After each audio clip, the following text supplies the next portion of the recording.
비상식적으로 운전하는 사람들 때문에 아찔했던 적 있으시죠? 운전대를 잡는 순간 가장 두려운 건 역시 교통사고입니다. 그리고 사고는 늘 우리가 전혀 예상하지 못한 순간에 찾아옵니다. 안녕하세요. 저는 30년 동안 도로교통공단에서 교통사고를 조사하고 분석해 온 박재호입니다. 지금은 교통안전강사로 활동하고 있지요.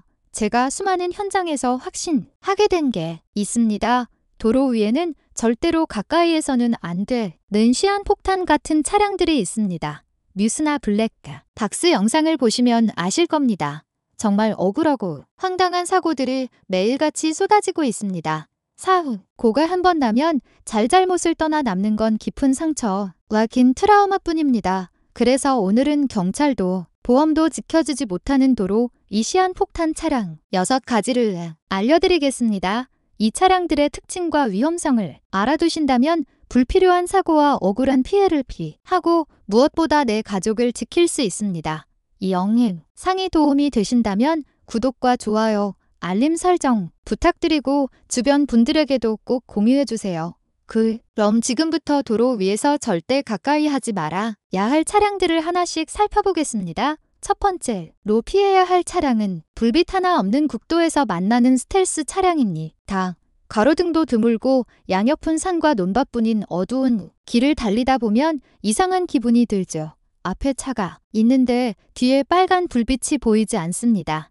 옆 차선으로 스쳐 지나가는 차도 마치 검은 그림자 같습니다. 헤드라이트도 미등도 꺼져 있으니 도로 위 유령처럼만 보입니다. 이런 차를 스텔스 차량이라고 부르는데 전조등과 후미등을 끄고 달리기 때문에 보이지 않는 유령 혹은 무법자라고 불립니다. 왜 이렇게 험할까요? 바로 안 보이기 때문입니다. 특히 뒤에서 달려올 때가 더 무섭습니다. 주간 주행등은 앞만 켜지거든요. 뒤에서는 아무 불빛이 없으니 룸미러로 봐도 어둠 속에 덩어리 하나가 얼핏 보일 뿐입니다. 이 상태에서 차선을 바꾸면 그대로 충돌, 사고로 이어집니다. 이해를 돕기 위해 밤길에서 보행자를 보는 거리, 차이를 비교한 실험이 있습니다. 검은 옷을 입으면 38m 앞에서야 겨우 보입니다. 흰 옷은 60m, 하지만 단삭 안전조끼를 입으면 무려 153m 앞에서도 보입니다.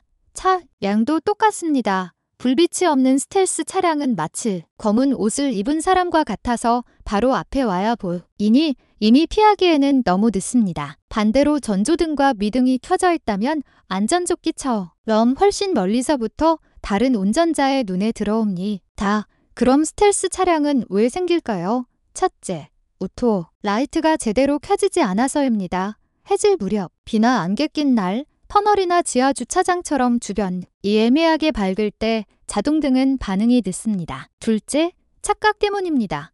주간 주행등만 켜져 있는 데도 라이트가 다 켜졌다고 생각하는 거죠. 계기판은 환하게 보이니 다 켠 줄 아는 거예요. 하지만 길은 여전히 깜깜합니다.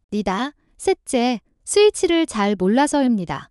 차를 새로 바꿨거나 렌터카를 탔을 때 다이얼 위치를 모르면 그냥 오토로 놓고 넘어갑니다. 그게 곧 스텔스가 됩니다. 언제 이런 차량을 많이 마주칠까요? 해가 막 지는 국도, 새벽 고속도로, 비가 억수같이 쏟아지는 밤길, 터널이나 지하주차, 장 출구처럼 빛이 급격히 바뀌는 구간입니다.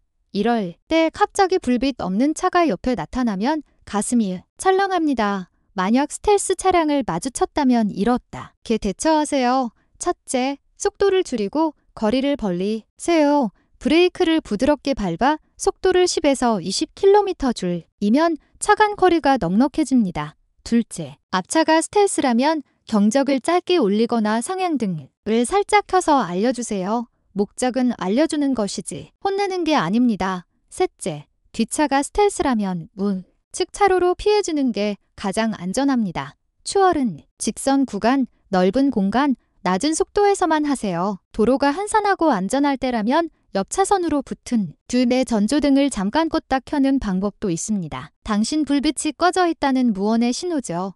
실제로 효과가 있었다는 운전자들의 경험담도 많습니다. 단, 어디까지나 안전할 때만 사용해야 합니다. 네, 차가 스텔스가 되지 않으려면 어떻게 해야 할까요? 출발 전 5초 점검이면 충분합니다. 라이트 다이얼을 직접 켜고 계기판 전조등 아이콘을 확인하세요. 차 뒤격이나 유리에 붉은 불빛이 반사되면 괜찮습니다. 비, 안개, 황혼, 터널 같은 구간에서는 오토만 믿지 말고 반드시 직접 켜야 합니다. 운전 중에도 점검할 수 있습니다. 길가 유리나 간판에 비친 내 차 불빛을 보세요. 어둡다 싶으면 오토에서 전조등 온으로 바로 바꿔야 합니다. 특히 시니어 운전자분들은 더 주의하셔야 합니다. 나이가 들면 눈이 예전 같지 않아 빛 번짐이 심합니다. 앞은 과하게 밝게 보이는데 뒤는 꺼져 있어도 눈치 못 챌 수 있습니다.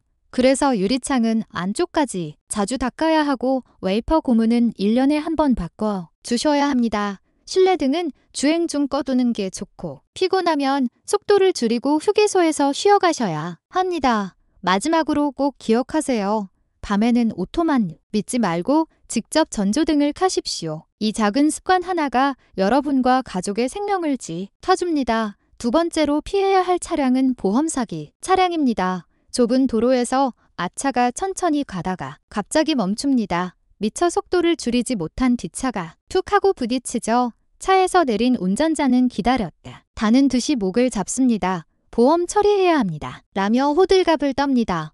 바로 이런 경우가 보험 사기입니다. 이런 사기는 생각보다 교묘합니다. 차선 변경하는 차량 뒤에 일부러 파고들어 들이받고 좌회전 후 회전 구간에서 갑자기 멈추며 사고를 만들기도 합니다.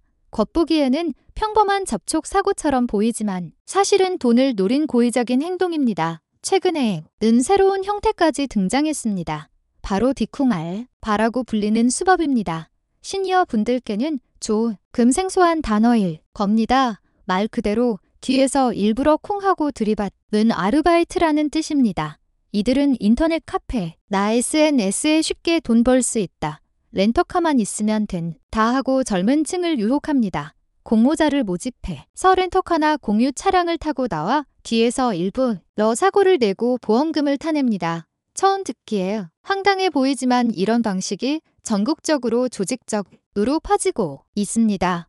렌터카라서 추적도 어렵고 피해자 입장에서는 억울해도 입증하기가 쉽지 않습니다. 문제는 이 피해가 결국 우리 모두에게 돌아온다는 겁니다.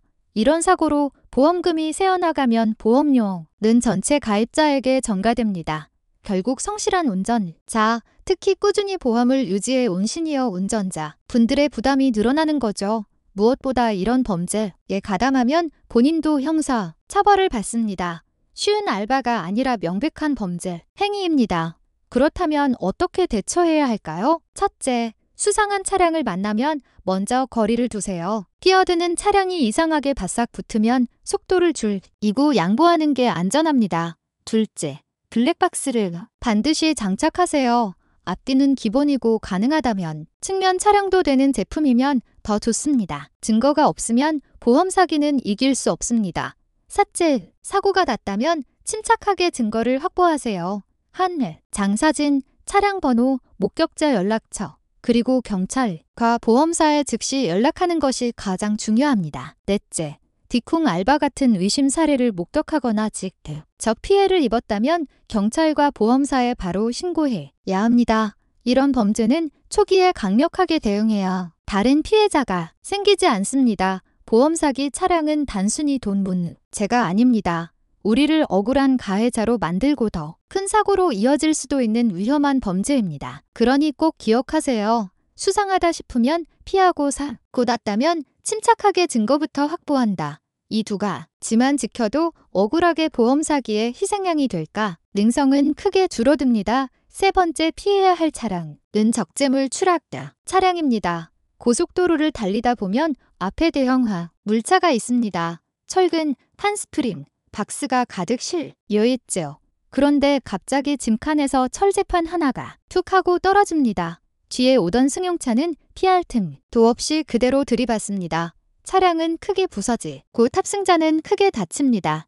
이 장면 뉴스나 블랙박스 영상에서 자주 보셨을 겁니다. 이런 차량을 적재물 추락 차량이라고 부르는데 운전자가 화물을 제대로 고정하지 않아 도로에 짐이 떨어지거나 떨어질 위험이 있는 차량을 말합니다. 그래서 도로의 흉기라고도 불립니다.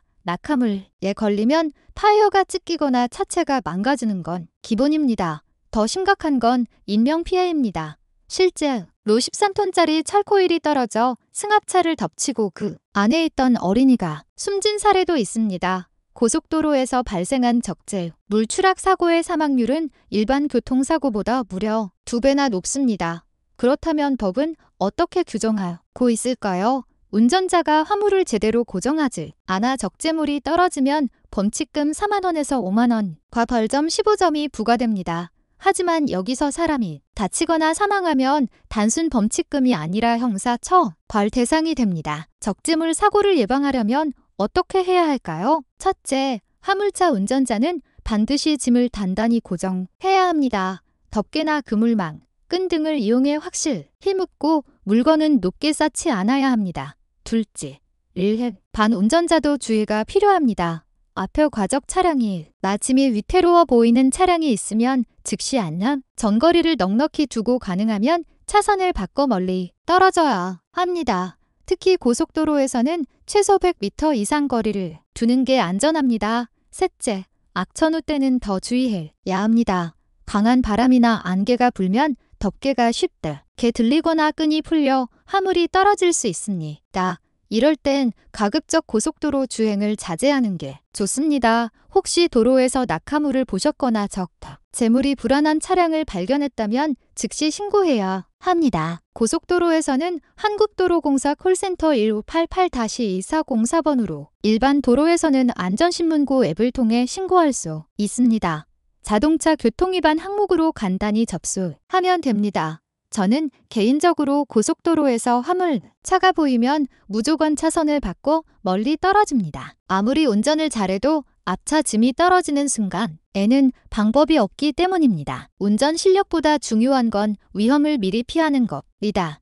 정리해드리겠습니다. 트럭 뒷차로는 절대 안전하지 않다. 이 한 가지만 기억해도 억울한 사고를 피할 수 있습니다. 네 번째, 피해야 할 차량은 순간의 화를 흉기로 만드는 보복 운전 차량입니다. 터널 안 차량들이 빽빽하게 달리고 있었습니다. 앞차가 깜빡이도 켜지 않은 채 차선을 바꿉니다. 뒤에서 오던 운전자는 순간 화가 치밀었습니다. 행등을 번쩍 켜며 경고를 보냅니다. 하지만 분은 쉽게 가라앉지 않았습니다. 터널을 빠져나가자마자 그 운전자는 속도를 높여 앞으로 달려갑니다. 그리고 피해 차량 바로 앞을 가로막듯이 끼어든 뒤 브레이크를 꾹 밟아버렸습니다. 기차는 급하게 멈추며 아찔한 순간을 간신히 피했습니다. 그러자 끝이 아니었습니다. 앞차는 차선을 왔다 갔다 하며 뒤따르는 차량을 갓길 쪽으로 몰아붙였습니다. 순간 마치 도로 위에서 자동차가 무기가 된 것 같았습니다. 승용차 한 대가 흉기로 돌변한 겁니다. 이 사건은 결국 법정에 섰습니다. 재판부는 이렇게 판단했습니다. 자동차는 무게 수톤에 달하는 위험한 물건이다. 이런 방식으로 상대를 위협하는 건 단순한 시비가 아니라 타인의 생명과 안전을 심각하게 위협하는 범죄 행위다. 판결은 무겁게 내려졌습니다. 운전자는 징역 6개월의 집행유예 2년을 선고받았습니다. 실제 사고가 나지 않았더라도 자동차를 이용해 위협만 해도 특수협박, 특대, 수폭행죄가 성립하기 때문입니다. 한순간의 화가 결국 전과 기록과 법적 처벌로 이어진 겁니다. 복운전은 단순히 나도 하나 건드려서 끝나지 않습니다. 자동차는 그 자체로 흉기가 될 수 있기 때문에 형무, 법상 중범죄로 다스려집니다. 도로교통법상 벌점 100점, 곧바로 100일 면허 정지에 해당하고 심각한 상해가 발생하면 면허 취소까지 이어집니다. 여러분, 도로 위에서 순간의 화는 반드시 참으셔야 합니다. 뒤에서 클락션을 울리거나 성형등을 켠다고 해서 맞대응하면 결국 더 큰 사고로 이어집니다. 상대가 위협을 가하면 속도를 줄이고 차선을 바꿔 양보하세요. 불안하면 가까운 휴게소나 안전지대로 들어가 피하는 것이 정답입니다.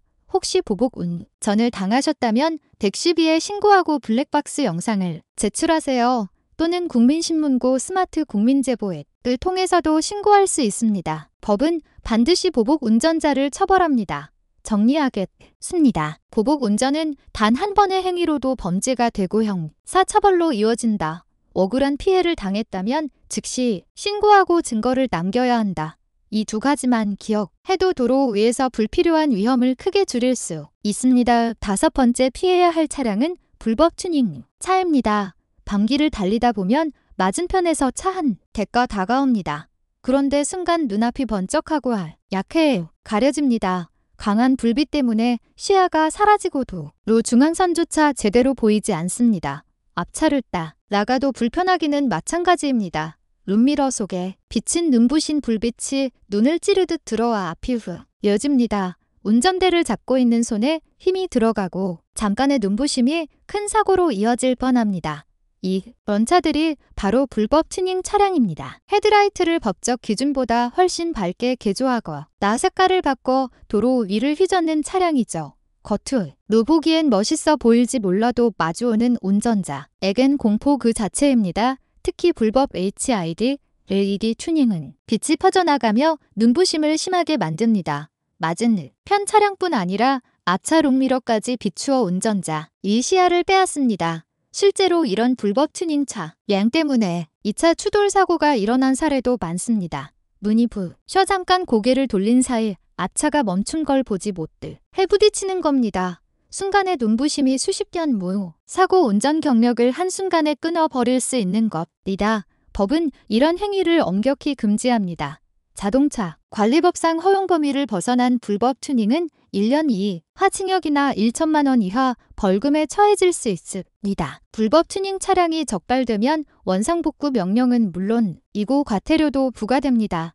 하지만 여전히 도심이나 외곽도로에서 불법 튜닝 차량을 쉽게 볼 수 있습니다. 특히 젊은 층 사이에서는 멋을 부린다는 이유로 밤거리를 휘젓는 경우가 많습니다. 다면 우리 같은 일반 운전자는 어떻게 해야 할까요? 첫째, 불법 튜닝 차량을 만나면 즉시 거리를 두고 차선을 바꾸는 것이 최선입니다.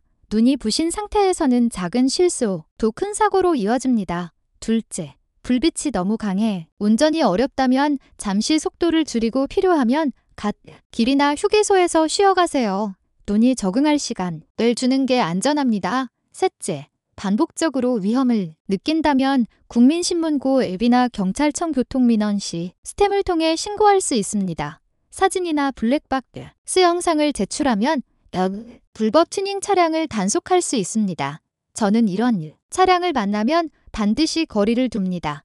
잠깐의 멈다 때문에 다른 사람을 위험에 빠뜨리는 차와 굳이 함께 달릴 이유가 없기 때문입니다. 정리하겠습니다. 불법 튜닝 차량은 멋이 아니라 흉기다. 눈부심이 느껴지면 속도를 줄이고 거리를 두고 필요하면 신고까지 하자. 이 작은 습관이 여러분의 시력을 그리고 가족의 생명을 지켜줍니다. 마지막으로 피해야 할 차는 바로 덤프트럭입니다. 고속도로를 달리다 보면 멀리서 커다란 덤프트럭이 덜컹거리며 올라옵니다. 승용차 옆에 서면 마치 작은 장난감처럼 보일 정도로 압도적입니다. 차량 무게만 수십 톤. 사고가 나면 결과는 상상하기도 싫습니다. 실제로 덤프트럭 사고 사례가 끊이지 않습니다. 한 번은 시멘트와 자갈을 가득 실은 덤프트럭에서 덮개가 들리며 돌멩이와 흙먼지가 도로 위로 쏟아졌습니다. 뒤따르던 차량 여러 대가 돌을 맞아 앞유리가 깨지고 한 운전자는 그 자리에서 크게 다쳤습니다. 또 다른 사례에서는 과적된 덤프트럭이 신호를 무시하고 교차로를 질주하다 앞에 있던 승용차 여러 대를 한꺼번에 들이받았습니다. 피해자는 중상 또는 사망으로 이어졌습니다. 순식간에 도로가 아수라장이 되었죠. 왜 덤프트럭은 이렇게 위험할까요? 첫째, 무게와 제동거리 때문입니다. 승용차는 브레이크를 밟으면 금세 서지만 덤프트럭은 수십 미터 이상 미끄러지며 가야 겨우 멈춥니다. 특히 내리막길에서는 그대로 들이받는 경우가 많습니다. 둘째, 운행 구조의 문제입니다. 덤프트럭 기사들은 횟수를 많이 뛸수록 돈을 더 벌 수 있는 구조입니다. 그래서 무리해서 속도를 높이고 신호를 무시하는 일이 잦습니다. 업계에서는 이런 걸 탕뛰기라고 부릅니다. 셋째, 적재 불량입니다. 덮개가 없는 채로 모래와 자갈을 싣거나 덮개가 헐거워 쉽게 들리는 경우가 많습니다. 바람이라도 불면 흙먼지가 뒷차 유리를 가리고 자갈 하나가 튀어 차체를 부수거나 타이어를 파손시키기도 합니다. 넷째, 단속의 한계입니다.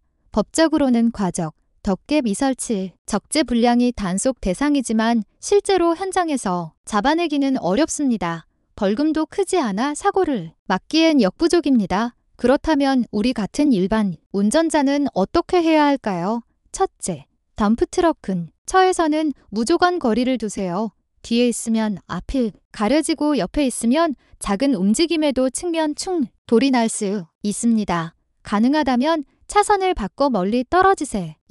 둘째, 추월할 때는 빠르고 안전하게 하세요. 덤프트럭 옆에 오래붙어 달리는 건 위험합니다. 셋째, 앞유리에 흙먼지나 작은 돌이 튀면 속도를 줄이고 필요하면 갓길에 잠시 서서 시야를 확보하세요. 넷째, 낙하물이나 덮개가 풀린 트럭을 보면 국도로공사 콜센터 1588-504번으로 또는 안전신문고 웹으로 신고하세요. 블랙박스 영상이 있다면 훨씬 효과적입니다. 저는 개인적으로 고속도로에서 덤프트럭이 보이면 무조건 차선을 바꿉니다. 운전을 아무리 잘해도 앞차가 싣고 있던 돌 하나가 떨어지면 막을 방법이 없기 때문입니다. 정리해드리겠습니다. 덤프트럭은 무게, 제동거리, 적재 불량이라는 세 가지 위험을 동시에 안고 있다. 살아남는 방법은 멀리 떨어지는 것뿐이다.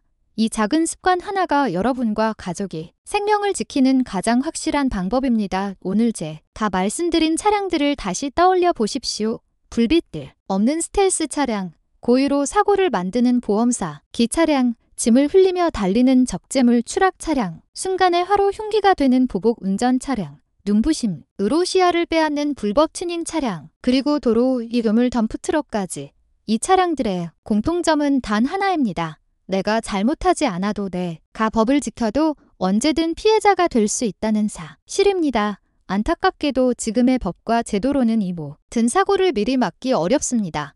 단속은 허술하고 처벌은 약하며 억울하게 피해자가 되는 경우가 너무 많습니다. 그렇다면 우리가 할 수 있는 방법은 뭘까요? 답은 단순합니다. 알고 피하는 것. 운전 중 이상한 차량이 보이면 설마 괜찮겠지라는 생각을 버리셔야 합니다. 거리두기, 차선 바꾸기, 속도 줄이기.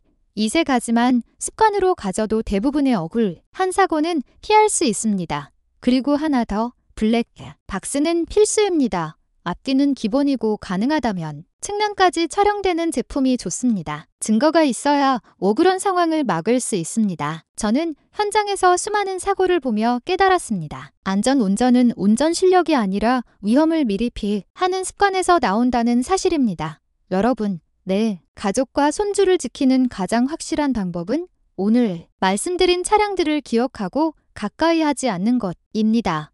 정리하겠습니다.